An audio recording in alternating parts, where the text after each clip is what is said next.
Hello everyone and welcome back to the channel. Please excuse the mess behind me. We are getting everything ready to go because we're going to be doing a mini weekend getaway to Osoyoos this weekend. I'm so excited because this is literally the first time that we're going to be getting away since last August. So I'm really excited to be going to Osoyoos this weekend. And for any of you that are unfamiliar with the Okanagan, Osoyoos is the small town located about an hour and a half south of Kelowna, and it's basically surrounded by desert, mountains, and vineyards. So you can pretty much guess what we're going to be doing this weekend. I'm going to do my best to kind of like bring you along on this little mini weekend getaway. This video might be quite like photo heavy. I haven't quite decided the best way to do this because I do want to try to find this balance between filming and photography and actually enjoying myself. So we'll kind of see how this video ends up rolling and coming together. But I'm so excited to be getting away this weekend.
Good evening everyone. So please excuse horrible lighting, the kind of weird setup. I'm just sitting in my motel room. Last time I talked to in camera, it was yesterday and we were kind of leaving in the afternoon for Osoyoos. So we got in last night at around 7:30 and we basically just explored the local area. Today was our first full day here in Osoyoos and we just had a bunch of awesome things planned. So one of the things that I really wanted to visit in this trip to Osoyoos was the Osoyoos Desert Center. So I thought it was really cool, but it's basically this 67-acre interpretive facility where you get to explore one of Canada's desert ecosystems. So the desert center that we visited, it's a semi-arid antelope brush ecosystem, and it's actually one of Canada's like most rare and fragile ecosystems. I think one of my favorite parts about the desert walk was honestly you have this like flat plateau of desert and then you have these giant mountains in the background, which I thought was really cool. And that's kind of like one of my favorite parts I've been finding about Osoyoos is it's just kind of like it's very flat in some parts and then you got some rolling hills and then you just have these like beautiful mountains in the backdrop.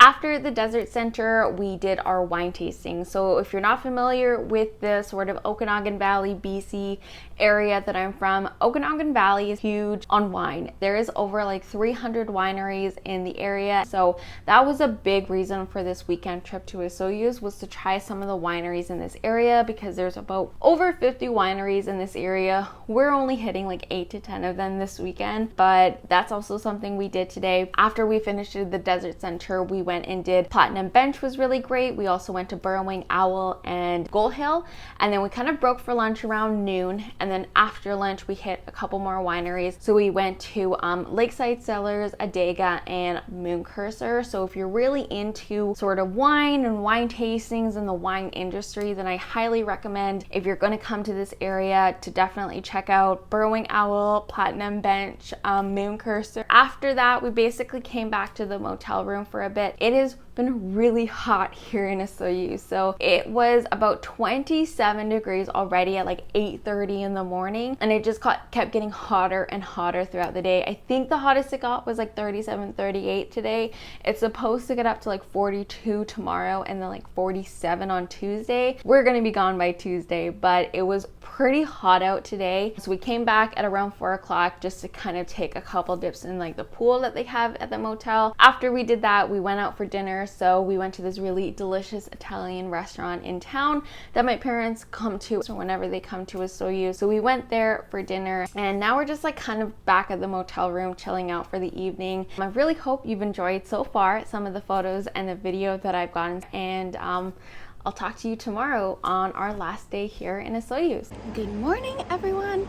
So today is our last day in Osoyoos. We're kind of just getting all ready to go check out of our motel. We have a couple more things planned today, kind of on our way out of Osoyoos and onto Oliver. We are going to go check out the Home Hardware this morning, which I know sounds really weird, but it was voted Canada's best home hardware.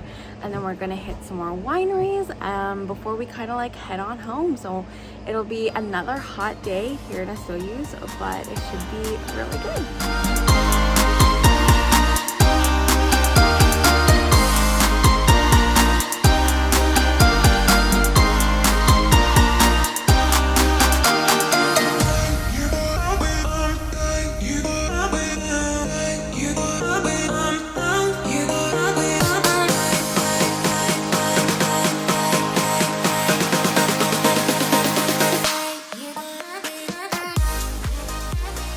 Hello everyone, so we are officially back from our weekend trip in Osoyoos. It was a lot of fun. We got in around 4:30 this afternoon after picking up the pets in Penticton, and so for the past couple hours I've just been relaxing. It has been so incredibly hot here in Kelowna and Osoyoos. It's almost 7:30 at night now and it is 40 degrees outside, so it definitely probably got 43, 45 during like the peak time today, and it's supposed to actually get to 47, I think they said, in Osoyoos on Tuesday. So it has been extremely hot, and I think that's just kind of added to the sort of lethargic feeling I've been experiencing the last couple of hours. But I had a lot of fun in Osoyoos this weekend. There was a lot of great highlights and the whole experience was really wonderful, and I'm really glad that we ended up doing it this weekend and that we didn't, you know, push it off or try doing it at a later date and everything. I'm kind of ending this vlog here. Something that I was trying to do this whole weekend was sort of keep a video in mind of vlogging it, but also kind of balancing my photography and enjoying myself. So it was definitely hard, especially as the day and as the heat went on, to kind of keep up with it. So I did find it was kind of hard to balance all three of it. So I ended up taking more of a photography focus at some point. But there was a lot of lessons learned, honestly, from this trip on kind of future travel and how I might want to document and talk about future travel and what it is that I'm going to do for those trips, and even things that I learned photography wise, accessories, just things about my camera in general, stuff like that I learned from this trip. The whole trip was amazing. I really hope you enjoyed today's video. If you did, then hit that like button and subscribe, and I'll see you in the next one.